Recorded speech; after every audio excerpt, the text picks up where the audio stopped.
Hello, welcome to this very special edition of the Pace Report, reporting live here at Riverside Church here in Harlem. Tonight, the world is mourning the loss of the legendary Dr. Billy Taylor. Tonight, friends and family from all over the world came to Harlem to celebrate the legacy of the broadcaster, the educator, the humanitarian, as well as friend.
Church because of Dr. Billy Taylor. Now listen, Dr. Billy Taylor attended Virginia State. He was there because he was an expert musician and he was training. And they had a band at Virginia State. And in that band was another young man from Norfolk, Virginia. He had gone to Virginia State on a music scholarship. And he played the saxophone. Well, after their first session with the band, Dr. Samuel Proctor heard Billy Taylor play. And he said the moment he heard Billy Taylor play, he realized that music was not his calling. So disappointed and upset was he that he left and went to the Naval Apprentice School to study ship fitting. He left Virginia State because Dr. Taylor just made him look so bad. And it was at the shipyards that God called him to ministry. And it was because God called him to ministry as a result of hearing Dr. Billy Taylor that he wound up at the Abyssinian Baptist Church and hired me. So Dr. Taylor, thank you, thank you, thank you. As a pianist, how has he influenced all pianists in jazz? Well, those of us that were fortunate to come close to his music, he was flawless. He had flawless technique. Whatever he wanted to play came out as smooth. He was smooth. It was smooth, and he had this incredible command of the piano, 88 keys. He was an Art Tatum disciple. He was a Willie the Lion disciple, and his love of the piano and the tradition of jazz inspired me, among other people, you know. I mean, and I have to say, I had so many personal, beautiful moments with that beautiful and generous man with that smile. And I first came to New York in 1963. I used to go to the Hickory House night after night and hang out with Billy Taylor and Earl May, and it was Ben Tucker and Grady Tate. And through the years, so many wonderful moments I had with him. But as far as his pianistic ability, he was in a class by himself. Billy's music was particularly captivating. Among other things, I was impressed with his sophisticated harmonies. I heard some of them here tonight. His fluid lines, his beautiful and elegant interpretation of ballads especially. But then the man could swing. Within 5 years, my trio was preparing to make our first album. Things were going well. And the person who was instrumental in getting us the record date was a local jazz DJ, very big in Chicago. His name was Holmes Daddy O'Daly. On the first day of recording, he came by, and who should be walking in the door with Daddy O'Daly but Billy Taylor. He was appearing downtown Chicago's London House. That's where all the big-time piano trios held forth. Billy Taylor, Oscar Peterson. At first, I was unnerved. I mean, here we are with our first record day ever, and in walks one of my idols. But I will never forget that day, as Billy said such kind words of encouragement to us, talked to us a little bit, talked about what we were going to record, and then left after inviting us down to the London House to check out his trio. I know Earl May was with him at that time. I don't know if it was Charlie Smith or Ed Thigpen, but we went down and enjoyed it. With his character, personality, and style, Billy made his exit that day. But his presence stayed with us, and we were no more nervous at the time. It was by his grace that he left us positively energized and ready to make our album.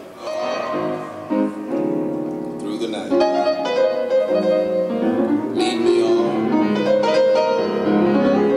to the light. Take my hand, precious Lord. Lead me on.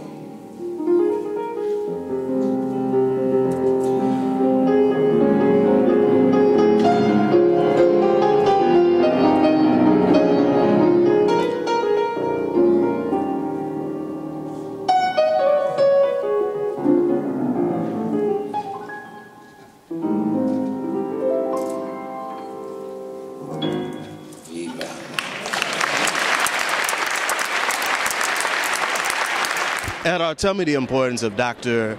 Taylor's legacy in jazz. Well, to me, what happened in my case, I mean, he introduced so many young musicians to each other, you know, and he helped out so many young musicians starting out their career in such a positive way that, you know, without his influence and his positive thinking and help, I don't think a lot of young musicians would be able to start their career and continue being in music. And for me, I'm so grateful that he was in my life.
Frank, he was a dear friend of yours.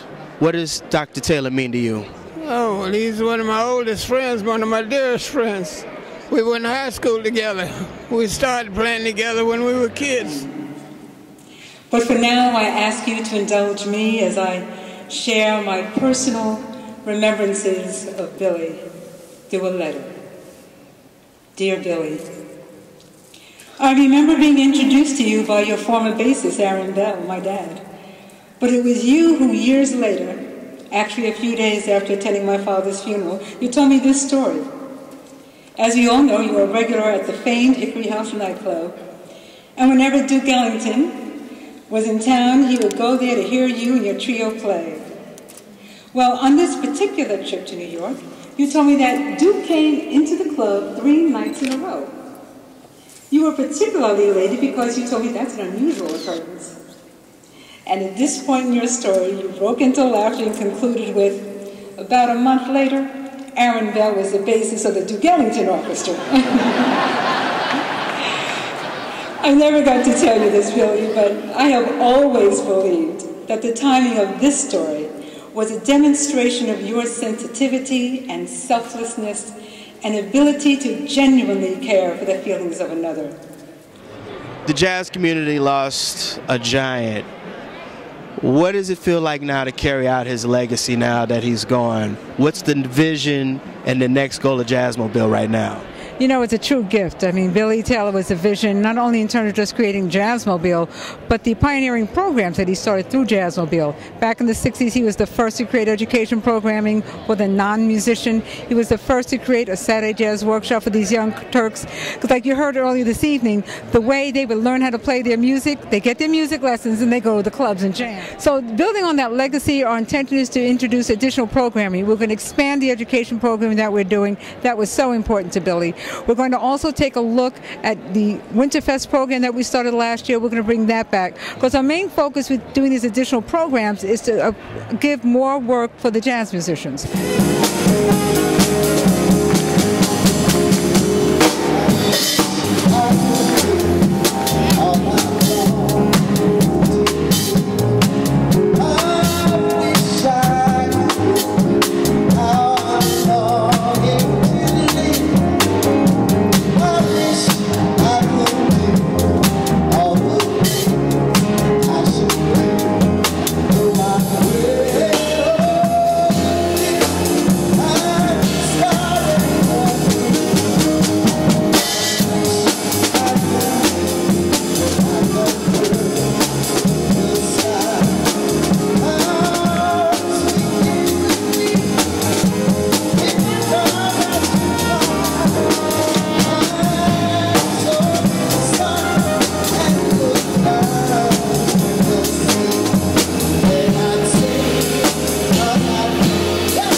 Ms. Bridgewater, what did Dr. Taylor mean to the world of jazz, and what did he mean to you?